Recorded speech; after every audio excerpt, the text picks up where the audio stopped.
আচ্ছা দিদি, কেউ যদি আমাকে কষ্ট দেয় তাহলে আমার কি করা উচিত? আমি যদি প্রতিশোধ নেই তাহলে কি আমার পাপ হবে, একটু বলবেন? হরে কৃষ্ণ। আমি বৃন্দা আপনাদের শ্রীচরণে আমার প্রণাম জানাই।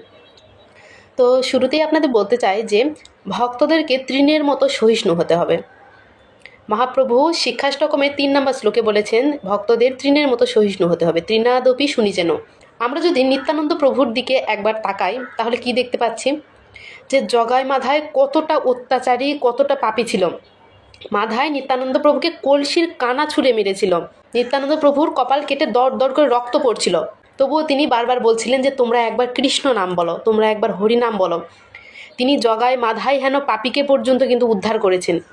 মানে কতটাই না পতিত পাবন। তো ভক্তদের এইরকম তৃণের মতো সহিষ্ণু হতে হবে। কেউ যদি ভক্তদেরকে বাক্যের দ্বারা বা শারীরিকভাবেও যদি আঘাত করে তবুও ভক্তদের একদম চুপ থাকতে হবে। তো তার মানে এইটা না যে ভক্তরা ভীরু, তার মানে এইটা না যে ভক্তরা কাপুরুষ, তার মানে এইটা না যে ভক্তরা কিছু বলতে জানে না। একটা কথা মনে রাখবেন যে মাধায় যখন নিত্যানন্দ প্রভুকে কলসির কানা মেরেছিল, নিত্যানন্দ প্রভু কিন্তু তৃণের মতো সহিষ্ণুই ছিলেন, তিনি কোনো প্রতিবাদ করেননি।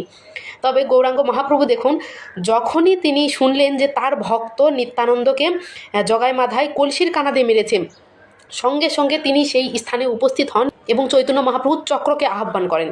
কারণ ভগবানের ভক্তের উপর কেউ অত্যাচার করলে ভগবান কখনোই তা সহ্য করতে পারে না। তো আপনাকে কেউ যদি পার্সোনালি আঘাত করে বা কষ্ট দেয়, সেক্ষেত্রে চুপ থাকাটাই শ্রেয়। তবে আপনার ধর্ম নিয়ে, পরমেশ্বর ভগবান শ্রীকৃষ্ণকে নিয়ে বা আপনার ভজন ভক্তি নিয়ে কেউ যদি বাজে কথা বলে তাহলে সেক্ষেত্রে চুপ না থাকাটাই শ্রেয়। কারণ পরমেশ্বর ভগবান শ্রীকৃষ্ণও তার ভক্ত নিন্দা কখনোই সহ্য করেননি।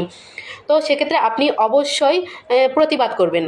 তবে আপনাকে পার্সোনালি কেউ যদি বাজে কথা বলে যে এই ছেলেটা ভালো না, এই হয়েছে সেই হয়েছে, তো সেক্ষেত্রে চুপ থাকাটাই শ্রেয়। কারণ পরমেশ্বর ভগবান শ্রীকৃষ্ণ সেটা অবশ্যই দেখে নেবেন। আর ধর্ম নিয়ে বা আপনার ধর্মকে কেউ ছোট করছে, আপনার ভজন নিয়ে কেউ কথা বলছে, আপনার পরিবার বা আপনার গুরুদেবকে নিয়ে কেউ অসম্মান করছে, সেক্ষেত্রে আপনি অবশ্যই অবশ্যই প্রতিবাদ করবেন। তো আমার ক্ষেত্রেও মেইনলি এইটাই হয়। আমাকে পার্সোনালি কেউ যদি বলে যে তুমি অনেক বাজে মেয়ে, তুমি অনেক খারাপ, তুমি অহংকারী, আমি কিছুই মনে করি না। তাদেরকে আমি আরও অনেক বেশি থ্যাঙ্কস জানাই যে আপনারা এভাবেই আমার নিন্দা করে আমার সেই পাপরাশিগুলোকে ভস্মীভূত করে দেবেন, আমি এটাই চাই। তবে কেউ যখনই আমার গুরুদেবকে নিয়ে বা আমার এই যে ভক্তি জীবন নিয়ে বা এই যে তিলকমালা পরা নিয়ে যখনই আমাকে কেউ অ্যাটাক করে বা এই যে বাজে কথা বলে, আমি একদমই নিতে পারি না। তো আপনারা আমার অনেক ভিডিও দেখেছেন, আমি এই জন্য রিপ্লে ভিডিও করি। তো যাকগে, আপনারা অবশ্যই চেষ্টা করবেন তৃণের মতো সহিষ্ণু হওয়ার জন্য। তবে পরমেশ্বর ভগবান শ্রীকৃষ্ণকে নিয়ে বা আপনার ভজন এবং ধর্মকে নিয়ে কেউ কটু কথা বললে অবশ্যই তার প্রতিবাদ করবেন। হরে কৃষ্ণা।